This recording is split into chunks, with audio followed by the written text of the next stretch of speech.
Igreja, corpo vivo de Cristo, é o tema desse ano. Não por acaso, mas porque nessa retomada nós tivemos esse hiato, esse intervalo invasor,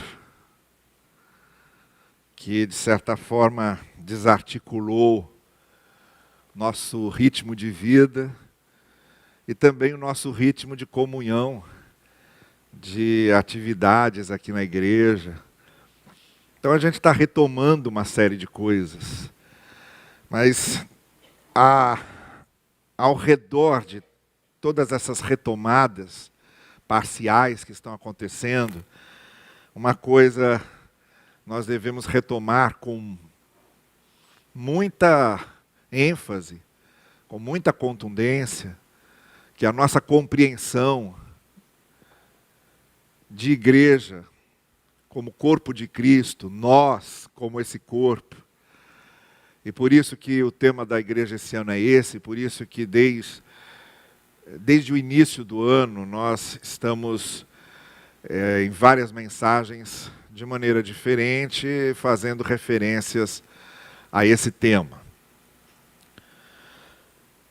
Ontem nós tivemos aqui um encontro muito gostoso, vocês se lembram desse apelo do Venha Junto que a gente fez, focalizado num primeiro momento para os voluntários que participariam da retomada das aulas que nosso setor escolar aqui da Coordenadoria de Ação Social oferece para a comunidade. Aulas de alfabetização, pré-vestibular, preparação para o Enem, idiomas, cursos técnicos. E a gente reuniu, como resultado aqui da nossa chamada, do nosso convite, dos nossos apelos, reunimos um grupo de pessoas voluntárias que vão dar aula aqui para esse curso gratuito oferecido à comunidade, cujas matrículas já estão abertas. E ontem, a nossa coordenadora de ação social, Érica Fernanda, juntamente com a sua equipe, o Alexandre Turola, que é o responsável por esse setor de cursos, fizemos um encontro com esses voluntários. E foi um momento muito agradável de ver pessoas aqui, um grupo muito expressivo, de várias áreas, pessoas que vão dar aulas de várias áreas, a partir agora do mês de março, no período da noite, nessas salas todas que temos aqui à disposição e que estarão a serviço da comunidade, muito especialmente nessa área educacional. A gente queria fazer alguma coisa que não fosse só uma assistência, mas que permanecesse, que fosse um legado da gente na vida dessas pessoas. A gente quer que muita gente daqui a um tempo passe na frente aqui da igreja e disse, olha, hoje eu estou na faculdade, ou hoje eu tenho um trabalho, ou hoje eu tenho uma profissão, por causa do curso que eu fiz aqui nessa igreja. Eu não tinha condições nem de pagar, nem de financiar um curso, e nessa igreja aqui eu tive a oportunidade disso.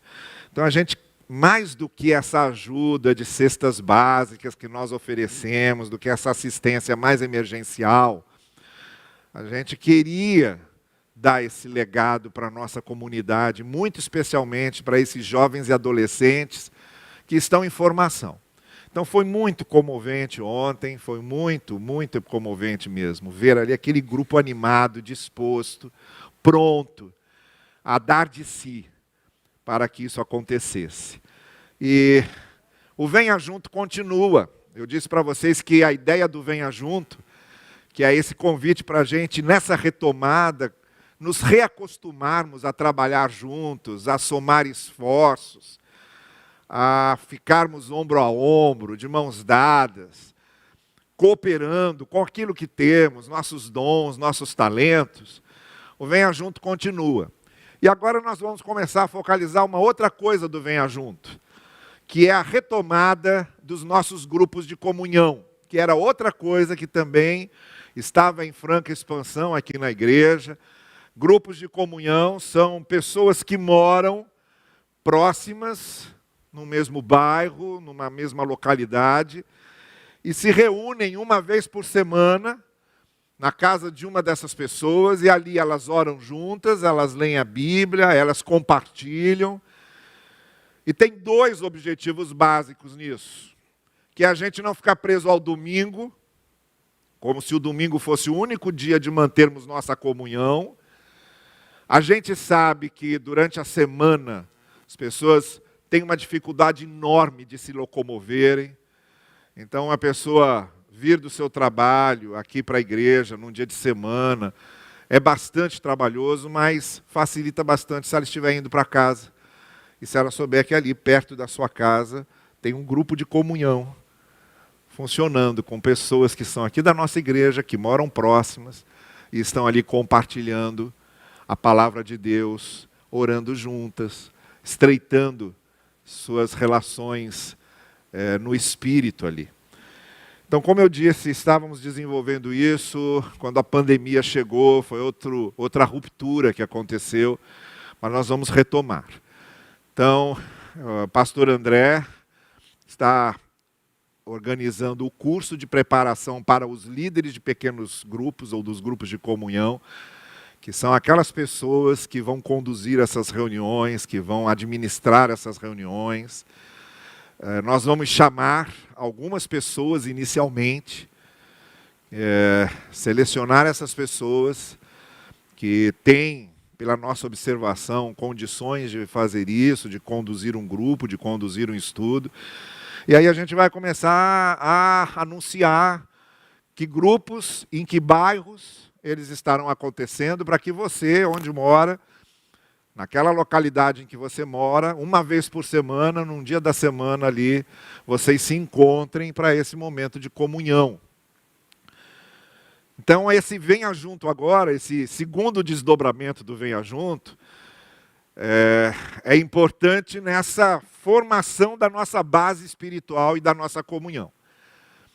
Para que nós não dependamos do domingo. A gente, às vezes, fica... Antigamente usava uma expressão que era o domingueiro, né? O crente domingueiro, que só vinha na igreja no domingo, etc. e tal. A ideia é que você tenha essa alternativa também para exercitar a comunhão, para estar junto com seus irmãos, para ter um momento ali. Isso é tremendamente importante. A gente, naquele primeiro momento, lá antes da pandemia, treinamos os líderes. Levei para minha casa, fizemos lá na minha casa o grupo dos líderes para eles verem como é que funcionava, e a gente vai fazer de novo formação, a retomada desses líderes e a formação de novos líderes, e depois a gente vai começar a anunciar isso aí, para que você comece a participar de um desses grupos que haverá ali perto da sua casa, no seu bairro, na vizinhança da onde você mora. A gente considera isso muito importante, especialmente dentro desse conceito de que a igreja somos nós. A igreja não é o templo, a igreja não é o espaço físico, a igreja não é a estrutura, não é no cristianismo primitivo não havia nada disso, eles se reuniam nas casas e ali eles celebravam a ceia, e o Espírito Santo ia trabalhando com aquelas vidas, mexendo com o coração das pessoas. É isso que a gente quer, que é esse conceito de que a igreja somos nós, e a nossa comunhão se desenvolve também fora do templo. É esse conceito que a gente quer. Por isso eu preparei para hoje pela manhã e à noite algumas reflexões sobre a decorrência dessa consciência de que a igreja somos nós. Quando nós dizemos que a igreja somos nós estamos querendo dizer uma série de coisas. Mas muito especialmente eu separei para destacar hoje duas coisas.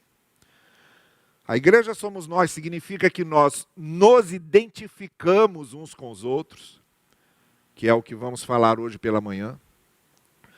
E a igreja somos nós significa que compartilhamos várias coisas com os outros. E é o que nós vamos falar à noite. Então essas duas ideias estão trabalhando juntas. Nós somos a igreja, A igreja somos nós. Num primeiro plano, somos igreja porque nós nos identificamos com várias coisas. Há um processo de identidade, de interiorização dessa identidade. E em segundo lugar, a igreja somos nós porque nós compartilhamos juntos várias coisas, nos abençoamos juntos com várias coisas.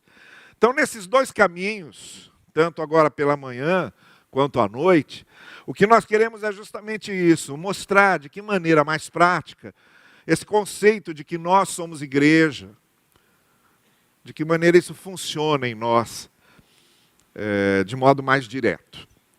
Hoje pela manhã eu gostaria de ler com vocês o verso 19 do capítulo 2 de Efésios, para falarmos sobre essa identidade que temos.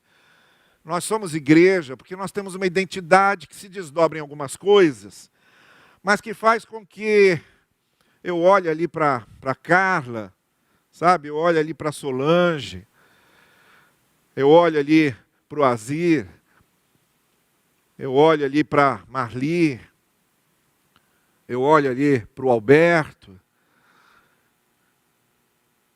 e vá vendo nesses irmãos e irmãs prolongamentos de mim, porque nós nos identificamos com várias coisas. Não são pessoas estranhas, porque há uma identidade básica que se desenvolve em nós a partir do que o Evangelho faz conosco. E nesse texto do versículo 19, Paulo fala justamente sobre isso, sobre essa nossa identidade e de que maneira essa nossa identidade é vista no outro. Por isso que nós nos identificamos uns com os outros, porque essa identidade é a mesma. Vejam lá, quando Paulo diz assim: portanto, vocês já não são estrangeiros nem forasteiros, mas concidadãos dos santos e membros da família de Deus. Nesse capítulo 2, Paulo está descrevendo o processo da nossa redenção. Essa obra que a redenção de Cristo realiza em nós. E aí ele chega nesse ponto em que ele fala dessas três coisas que acontecem. Nós somos transformados em pessoas aproximadas de Deus e do seu reino, não somos mais estrangeiros do reino de Deus, agora nós fazemos parte do reino. Nós fazemos parte dessa cidadania, dessa condição de santos, em que o Evangelho, o sangue de Cristo, a cruz e a ressurreição de Jesus nos coloca. E nós nos identificamos também pelo fato de sermos família de Deus, tendo o mesmo Pai e o mesmo sangue de Cristo correndo em nós. Então são essas três coisas que Paulo está falando, e eu gostaria de refletir algumas coisas de modo mais prático sobre isso. Quando nós somos igreja e desenvolvemos esse conceito de ser igreja, em primeiro lugar nós estamos dizendo que nós nos identificamos pelo fato de que todos nós, todos, sem exceção, éramos forasteiros, éramos estranhos ao reino, estávamos fora do reino, não conhecíamos o reino, e não porque nós quiséssemos, ou não porque fizéssemos qualquer coisa para isso, mas a graça de Deus nos acolheu, nos aproximou e nos trouxe de novo, de volta para o seu reino. Ele nos traz para dentro dessa fronteira. Na carta aos Colossenses, o apóstolo Paulo vai dizer isso. Ele vai dizer, olha, vocês vieram de uma situação de trevas e agora vieram para a luz do reino. Essa transposição, essa mudança de condição foi feita por obra de Deus. Ele fez isso. A redenção de Cristo nos aproxima. Paulo vai usar outra expressão também em Coríntios, quando ele diz, essa reconciliação. Nós somos reconciliados com Deus. Essa palavra, no grego original, ela tem a força que, por exemplo, você está passando lá na Avenida Getúlio Vargas, não, Presidente Vargas, e você vê lá o relógio da Central do Brasil, e aí você olha para o seu relógio e sincroniza seu relógio com aquele relógio. Eu nem sei se aquele relógio anda na hora mais, eu acho que há muitos anos não, há muitos anos que eu não acerto o meu relógio por aquele. Mas vamos a outro exemplo. Você está no rádio ouvindo a sua música predileta, está ouvindo a música predileta, e quando está chegando naquele momento mais importante da música, que te comove, aí entra aquela voz dizendo 19 horas e começa a hora do Brasil. Não é? E você exulta de alegria. Mas aí você olha para o seu relógio e, bom, horário de Brasília, 19 horas. A palavra reconciliação tem a ver com isso. A força da palavra é essa. Em que nós somos acertados por Deus.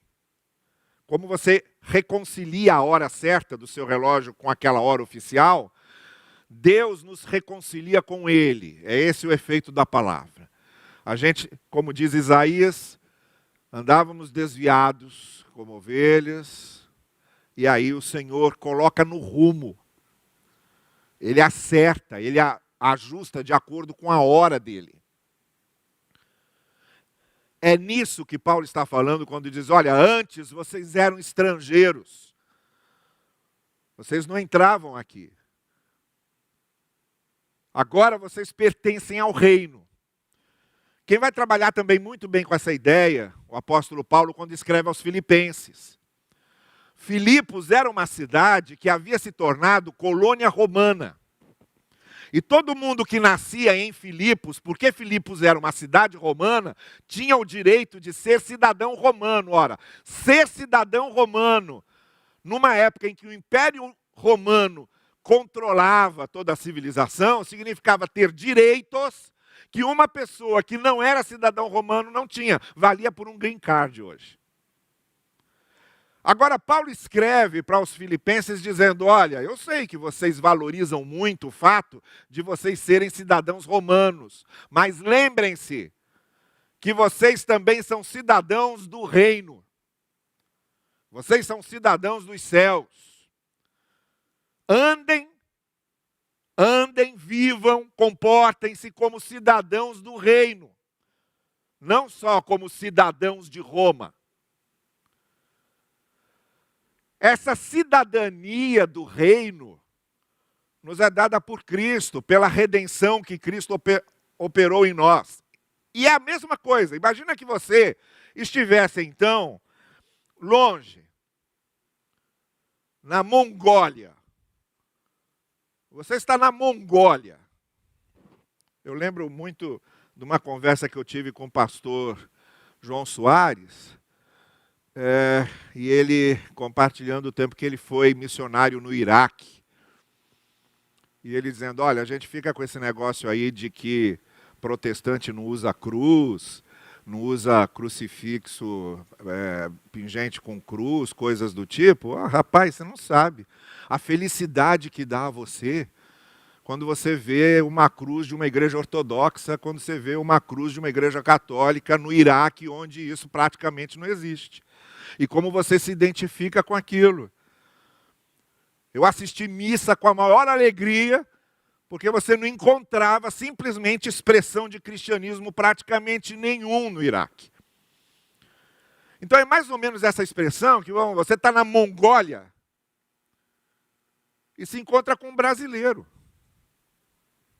Eu me lembro que na Aliança Batista Mundial, na Argentina, em 85, em Buenos Aires, eu sentei de um lado de uma pessoa, e aí a gente começou a falar em inglês, aí eu me identifiquei dizendo que eu era do Brasil, ele se identificou dizendo que era do Brasil, continuamos falando em inglês, aí de repente eu falei, mas por que raios que a gente está falando em inglês? Se você é brasileiro, eu sou brasileiro. E aí a gente começou a falar português, não é? Diz que lá em Lisboa, um garçom estava limpando as mesas e ouvindo um grupo de brasileiros conversando. Aí ele, ouvindo o pessoal falando, ele parou de limpar a mesa, virou e falou: escuta, mas que língua é essa que vocês falam que eu estou entendendo tudo, né? Bom, lá em Mongólia, então, você está lá, e aí encontra um brasileiro. Dá uma alegria. Porque a língua da gente, quando você está num lugar em que não se fala a sua língua, o maior caráter de identidade nosso é a língua. Quando você está num lugar que você não ouve a língua e de repente você começa a ouvir a sua língua, aquilo é uma sinfonia. Finalmente, português. Essa identidade é que Paulo está dizendo que nós temos uns com os outros. Você encontra alguém que era pecador, como você, perdido, que era pecador não, porque a gente continua sendo, mas estava fora do reino, era perdido, longe de Deus, descrente de tudo, e que passou pelo mesmo processo de redenção que você passou, conheceu o mesmo evangelho que você conheceu, tem essa experiência, e isso é muito identificador. Eu e vocês estávamos perdidos, não éramos do reino, éramos estranhos ao reino, estrangeiros, forasteiros. E agora eu e vocês estamos no reino, aproximados por Deus, nós reconhecemos nosso idioma, nós reconhecemos nossa língua, nós sabemos a que reino pertencemos. Então o fato da igreja sermos nós significa que nós temos essa identidade do reino, a gente crê nos mesmos princípios e valores do reino, a gente crê nos ensinos do Senhor Jesus, a gente quer experimentar desse mesmo Espírito que habita em nós. Tudo isso nos identifica como cidadãos do reino. Batalhamos pela mesma justiça, defendemos a mesma causa, anunciamos o mesmo amor, somos solidários com a mesma misericórdia e compaixão. Somos do mesmo reino, falamos a mesma língua. É isso que nos identifica em primeiro lugar. Em segundo lugar, Paulo diz, somos agora concidadãos dos santos. Isto é, temos a cidadania dos santificados. E aí é que a gente precisa, obviamente, abrir um parênteses para compreender perfeitamente isso. Porque embora isso pareça ser um título de autopromoção, de autoexaltação, eu agora pertenço aos santos. Essa ideia errônea que se tem do que Paulo está falando. Quando Paulo fala em santo, não tem nada a ver com nunca errar, nunca falhar, nunca pecar. Claro que não. Porque se tivesse a ver com isso, nenhum de nós podia ser chamado de santo. Você sabe qual é uma das igrejas que Paulo chama de santa e chama seus congregados de santos? Corinto. Paulo chama os irmãos de Coríntios de santos do Senhor. E aí a gente começa a ler ali as páginas da carta aos Coríntios e vai vendo, meu Deus do céu, o que é isso? Mas é isso, porque não existe essa mentalidade de santo é o que não peca, é uma coisa que surge a partir da Idade Média, como santo é o assexuado, santo é o virgem, tudo isso nasceu na Idade Média, como caracterizações de santo, para formar os ícones representativos da religiosidade católica, ocidental, que era uma maneira também de abarcar essas ideias mais politeístas dos pagãos que estavam chegando para o cristianismo. Tinha todo mundo um Deus só, mas podia ter vários santos quanto quisessem, de intercessores. Era uma maneira de integrar esse pessoal. E aí a gente ficou com essa imagem de santo, perfeito. Santo não é um perfeito. Há algum tempo atrás aqui, numa das mensagens, eu falei de uma expressão aqui, que nós somos os imperfeitos inconformados. E essa é a nossa condição. Santo não significa que nós somos perfeitos. Santo significa que nós somos os imperfeitos, mas que não se conformam com as suas imperfeições e querem melhorar sempre. Santo não quer dizer que você olha para trás e diz, não pequei mais. Santo quer dizer que você olha para trás e diz, eu estou errando bem menos. Continuo lidando com as tentações, continuo lidando com os desejos e continuo lidando com meus tropeços. Mas ao mesmo tempo eu estou crescendo, eu estou melhorando, eu estou sendo aperfeiçoado em Cristo. Certas coisas que eu fazia e tinha dificuldade de vencer, eu consegui vencer. Nisso, naquilo outro, não tropeço mais. Tropeço em outras coisas que também tenho que vencer. O fruto do Espírito em mim possui virtudes que nem todas estão desenvolvidas. Por isso que a ideia de fruto do Espírito é uma ideia de um fruto com vários gomos. Amor, paz, alegria, bondade, paciência, mansidão, benignidade. Nem todo mundo tem tudo isso. Eu tenho algumas dessas virtudes que se desenvolveram mais em mim. Outras ainda não. Outras ainda estão muito rústicas. Outras ainda precisam ser desenvolvidas. Eu posso ser muito manso, muito paciente, mas ao mesmo tempo eu posso ser muito arrogante e muito vaidoso.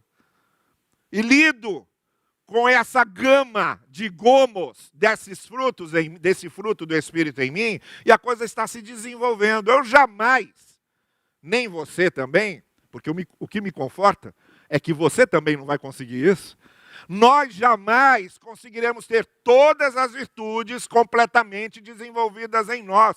Nunca. Jamais, em tempo algum. Enquanto estivermos aqui, o trabalho é contínuo. Virtudes que vão se desenvolvendo, virtudes que precisam ser desenvolvidas. Por isso é um fruto com vários gomos. Mais ou menos como uma tangerina, digamos. Então, o que significa ser concidadão dos santos? É o caminho contrário da arrogância, é o caminho contrário da palmatória do mundo, é o caminho contrário do tribunal.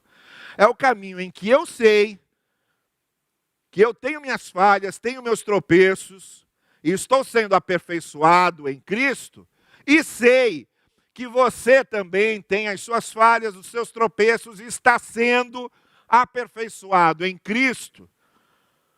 E nós nos identificamos nisso. Eu só consigo andar de mão dada com vocês, porque eu sei que vocês não são perfeitos. E vocês só conseguem andar de mãos dadas comigo, porque sabem que eu não sou perfeito. Porque a gente se encontra nisso. Quando você chega para mim e diz, olha, Novaes, eu preciso aqui compartilhar uma coisa com você. Eu falhei, eu pequei nessa parte, eu fiz aqui uma grande bobagem. E queria confidenciar isso a você, e queria que você me ajudasse em oração nisso. Você está falando com uma pessoa que também peca, que também tem suas falhas, que também poderia dizer, olha, essa semana eu falhei nisso e falhei naquilo. Nós todos somos pratos quebrados e colados, e está lá a marca da cola. Todos nós somos louça que se quebrou, e está lá a marca da cola. E Jesus está trabalhando conosco, e o Espírito de Deus está trabalhando conosco, e é isso que nos torna concidadãos dos santos, aqueles que são os imperfeitos, inconformados. A gente não se conforma mais com o erro, claro que não, nascemos de novo, somos nova criatura, a nossa cabeça mudou. Transformai-vos, diz Paulo, pela renovação da vossa mente, a nossa maneira de entender as coisas mudou. Então a gente está muito mais sensível para essa questão dos erros. Nisso nós mudamos. Então nós não somos mais os imperfeitos alegres, os imperfeitos realizados. Não, nós somos os imperfeitos inconformados, porque a gente sabe o que precisa mudar, estamos mudando e queremos mudar cada vez mais. E o Espírito Santo de Deus me dá autoridade para dizer isso a você. O que Deus começou na sua vida, Ele vai terminar até o dia final. Na sua e na minha. Estamos no processo. Mas por enquanto, a gente vai compartilhando. E vai intercedendo uns pelos outros. E vai se ajudando um ao outro. É nisso que nós somos concidadãos dos santos. E é nisso que a gente se identifica. É nisso que a gente se identifica. A terceira coisa que Paulo diz que nós nos identificamos, então veja. Primeiro ele fala, ó, a gente se identifica quando eu olho para você e você olha para mim. Nós éramos forasteiros e agora estamos no reino, nós somos aproximados, trazidos por Jesus, Ele nos redimiu, hoje somos do reino de Deus, eu e você, sem merecer. Não porque fizéssemos algo, mas por causa da graça do Senhor e do que Cristo Jesus fez na cruz por nós. Por causa disso. Segundo Paulo diz, nós nos identificamos porque quando eu olho para você e você olha para mim, a gente sabe que nós estamos sendo aperfeiçoados juntos, que às vezes a gente tropeça, o Espírito de Deus nos levanta, e a gente recomeça, estamos melhorando, cada dia mais parecido com Cristo e cada dia menos parecidos com Adão, mas sempre num processo que se desenvolve. Eu e você nos identificamos nisso. Ninguém é perfeito. Ninguém. E a terceira coisa, então, em que Paulo diz que nós nos identificamos é o fato de pertencermos à família de Deus. Somos irmãos. Ele diz, olha, vocês agora pertencem à família de Deus. E como qualquer família, e até nisso a metáfora é interessante, sugestiva, como em qualquer família, nós somos diferentes. Onde é que numa família todos ali são iguais? Onde é que 3 irmãos, vindos do mesmo pai, da mesma mãe, criados na mesma casa, são iguais em tudo?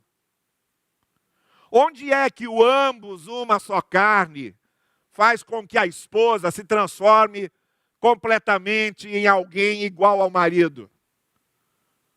Ou que marido, na sua insanidade, poderia exigir da sua esposa que ela fosse em tudo igual a ele? Não existe isso. Nós em família temos pontos com os quais nos assemelhamos e pontos onde nos distanciamos. Por isso há conflitos de relação normais, acontece. O problema dos conflitos de relação em família é quando eles não são resolvidos.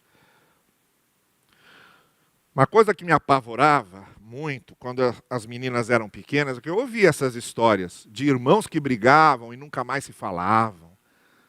Sabe? De uma família que era feliz até surgiu uma herança. Surgiu uma herança, aquilo virava uma praça de guerra. Eu ouvia essas coisas, eu ficava apavorado. Aí eu dizia para as meninas, quando elas brigavam, tem 4 anos de diferença, durante a infância a coisa até vai bem, mas quando entrar na adolescência, 4 anos de diferença é uma distância muito grande.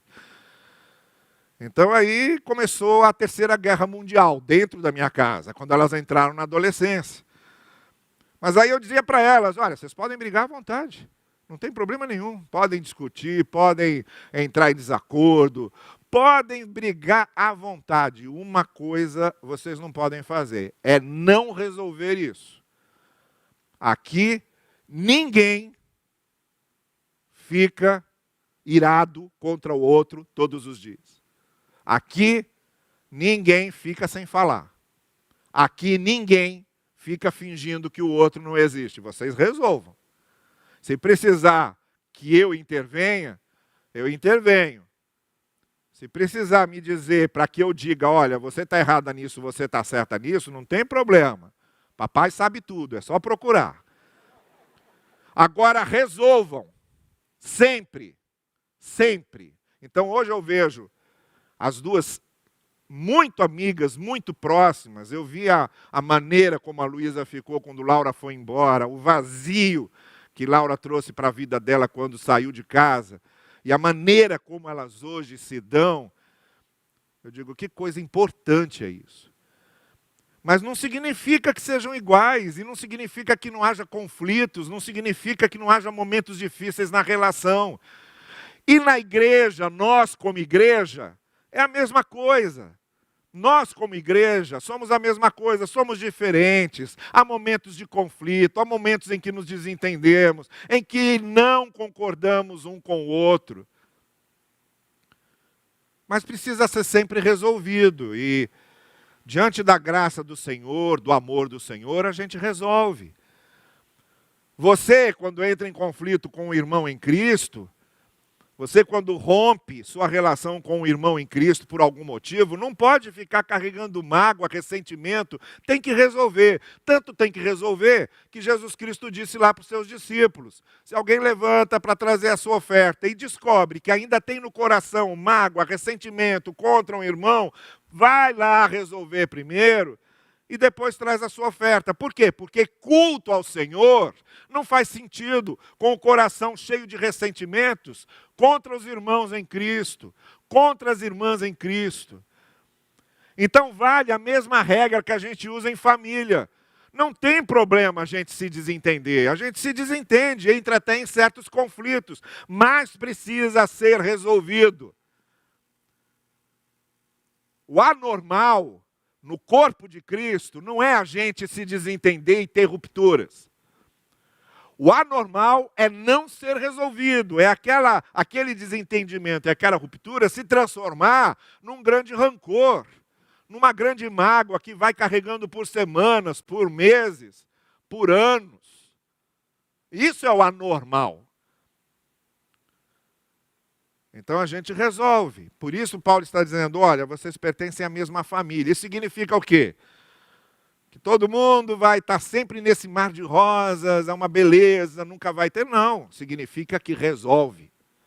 Como em família, a gente resolve, significa que resolve. Porque afinal de contas, é família de Deus. Bem-aventurados os pacificadores, porque serão chamados filhos de Deus. A família do Deus pacificador não coloca gasolina na fogueira. A família do Deus pacificador não piora uma situação de conflito, nem a agrava, ela resolve. Afinal de contas, é a família do Deus pacificador. A família do Deus pacificador não é bélica. Porque Deus não é bélico, não é intolerante, porque Deus não é intolerante. Não é preconceituosa, porque Deus não é preconceituoso, não faz acepção de pessoas. A família do Deus pacificador promove a paz, como o Deus pacificador promove. Essa é a diferença. Por isso a gente está sendo chamado aqui por Paulo de família de Deus. Porque se fosse ao contrário, se a gente gostasse de botar mais lenha na fogueira, de transformar a coisa num ambiente mais bélico, de promover o outro como inimigo, de transformar o outro num adversário a ser eliminado, combatido e perseguido, nós não seríamos família de Deus, nós seríamos família do diabo. Porque o diabólico, a palavra é bem essa, diabólico. Dia é uma coisa que divide. O diabólico está sempre interessado em dividir. Os filhos de Deus são pacificadores e estão sempre interessados em unir. E a nossa participação nas grandes polêmicas da atualidade, nas grandes polarizações da atualidade, não é aprofundar ainda mais o sentimento do outro como inimigo, mas é pacificar os ambientes. Não é legitimar discursos que enfatizam o bélico, mas é aprofundar discursos que pacifiquem. Porque, afinal de contas, nós somos família de Deus. Nossa referência não são os confrontos bélicos do Antigo Testamento. E Jesus deixou isso bem claro quando nessas mesmas bem-aventuranças ele disse: bem-aventurados os mansos, porque eles herdarão a terra. Nossa referência não é mais Josué entrando em Canaã e matando mulheres e crianças ao fio da espada. Nossa referência não é mais Gideão matando a todos ao fio da espada. A terra, no Antigo Testamento, foi conquistada com violência, com armas, com morte, com sangue. E agora Jesus vem e estabelece uma fronteira e diz: agora para. Não é mais essa a referência do reino de Deus agora é outra. Aqui quem herda a terra não são os violentos, não são os armados, não são os bélicos. Não são os que matam ao fio da espada. A terra agora não é mais conquistada pela espada que mata. Aqui, quem herda o reino, quem herda a terra, são os mansos. São os pacificadores.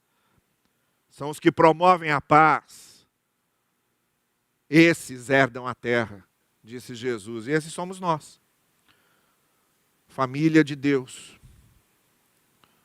Por isso, chamados de família de Deus. E nisso nós nos identificamos. Eu não tenho nenhum constrangimento. Eu ia dizer outra palavra. Eu não tenho nenhum constrangimento em dizer, como Lutero disse, não pertencemos ao mesmo espírito, quando um evangélico adota esse tipo de discurso bélico. Nenhum constrangimento, porque realmente não somos do mesmo espírito. O nosso espírito é o do Deus pacificador, é o dos que herdam a terra pela mansidão.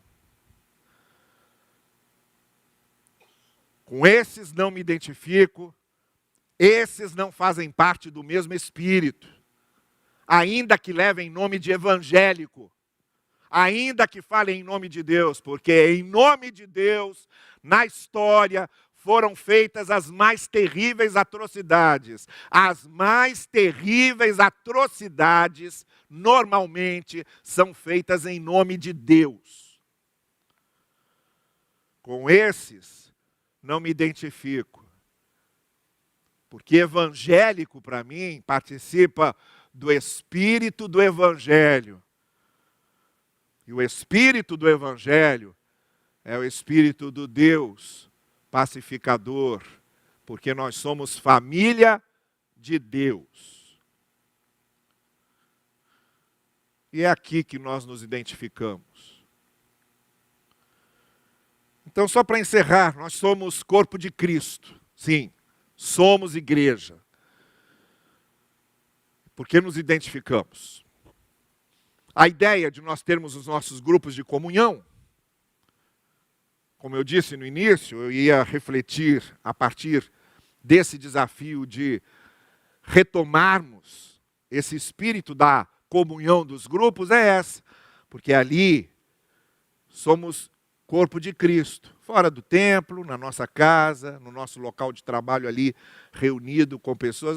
Quantas vezes eu fui falar na Petrobras para um grupo de crentes que na hora do almoço, uma vez por semana, se reunia para refletir sobre a palavra. E eu fui lá várias vezes para compartilhar a palavra com eles. no local de trabalho ali, no momento em que eles iam almoçar e aproveitavam para se reunir, orarem juntos. Igreja. É igreja. É igreja. Então nós nos identificamos nisso. Porque agora somos do reino, passamos essa fronteira, porque somos santos, temos a cidadania dos santos, dos imperfeitos inconformados, e porque nós somos família de Deus, com esses princípios pelos quais o Evangelho tanto preza. Aqui nós nos identificamos, aqui nós temos o mesmo Espírito, aqui todos nós pertencemos ao mesmo Senhor e Pai de todos. Que o Senhor nos abençoe e nos conduza nisso. Amém. Nós vamos ficar em pé e vamos cantar enquanto o pessoal do louvor se prepara aqui. Eu gostaria de lembrar que logo depois aqui do encerramento do nosso culto, nós temos as nossas classes de EBD funcionando. Hoje à noite, às 19 horas, nós retornamos. Volte à noite. Outro dia eu falei isso. A gente se acostumou a vir num só culto. Não, volte à noite. Vamos juntos celebrar. Vamos retomar esse costume de estar juntos. À noite a gente continua falando sobre o que a gente compartilha um com o outro, a partir do fato da gente ser corpo de Cristo. E vá se preparando também para participar dessa retomada dos grupos de comunhão. Vamos entrelaçar cada vez mais essa nossa comunhão que nós temos em Cristo. A gente está se preparando para isso e vamos ter, com certeza, momentos abençoados. Vamos cantar.